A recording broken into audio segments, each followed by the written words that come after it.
This is Hollyland LAC M1 microphone that I'm using right now in this video. It sounds great. I've done a comprehensive review of this microphone. You can check this out here.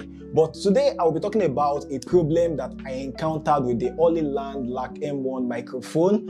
And that is the fact that when I just got it, I tried connecting it to my laptop so I can use it for Zoom calls, meetings, use it on Google meetings and all the rest. But for some funny reason, it wasn't working. When I checked online, I saw that, okay, you're supposed to connect it with a TRS to TRRS cord. This was what I saw online in an article as recommendation, and that was about the only article I found addressing this subject matter. So I tried it and it didn't work.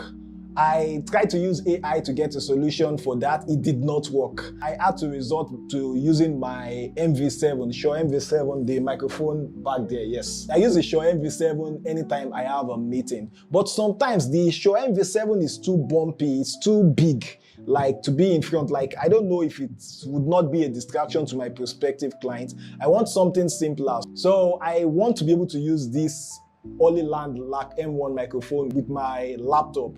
So I eventually figured out a way to go about it, and that is simply to use the Type-C to TRS cord that came with the microphone. The moment I plugged that, my laptop was able to detect it as an audio source, unlike when I was using the TTRS to TRS cord, or when I was using the TRS to TRS cord. I tried using the TRS to TRS cord. That also didn't work. Those cords almost cost me discord. But I'm happy this works, so that is just the act.